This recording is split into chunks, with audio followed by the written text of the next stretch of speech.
கிறிஸ்துவுக்குள் பிரியமான சகோதர சகோதரிகளே, உங்கள் அனைவரையும் தினமொரு முத்துக்கள் நிகழ்ச்சியில் சந்திப்பதில் மிகுந்த மகிழ்ச்சி அடைகிறேன்.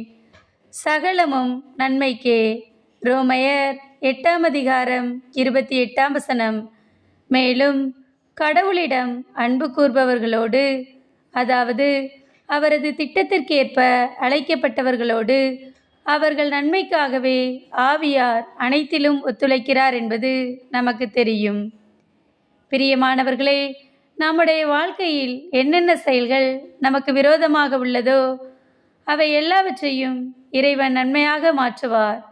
எனவே நம் வாழ்வில் பிரச்சனைகள் ஏற்படும் போது சோர்ந்து போகாமல் இறைவன் எல்லாவற்றையும் நன்மையாக மாற்றுவார் என்று பொறுமையுடன் காத்திருப்போம். வேதத்திலே யோசேப்பை குறித்து நாம் பார்க்கும்போது, யோசேப்பு தன் கண்ட கனவின் நிமித்தம் தன் சகோதரர்களாலேயே அந்நியர்களிடம் விற்கப்பட்டான். தான் செய்யாத குற்றத்திற்காக சிறையிலே அடைக்கப்பட்டான்.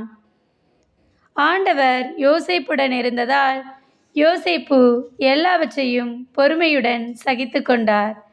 எனவேதான் யோசேப்புக்கு எகிப்திய மன்னனின் பார்வையில் தயை கிடைத்தது. யோசேப்பு எகிப்து முழுமைக்கும் ஆளுநராகிறார். தன்னை அழிக்க நினைத்த சகோதரர்களையும் உயிருடன் பாதுகாக்கிறார். யோசேப்பு சிறையில் இருக்கும்போது ஒருவேளை நினைத்திருக்கலாம், தன்னுடைய வாழ்வு இதோடு அவ்வளவுதான் என்று. ஆனால் யோசேப்பு அவ்வாறு எண்ணவில்லை. இறைவன் தன் வாழ்வில் வைத்த திட்டங்கள் நிச்சயம் நிறைவேறும் என்று பொறுமையுடன் ஆண்டவருக்காய் காத்திருந்தார். எனவேதான் யோசேப்பு எகிப்திற்கே அதிகாரியானார்.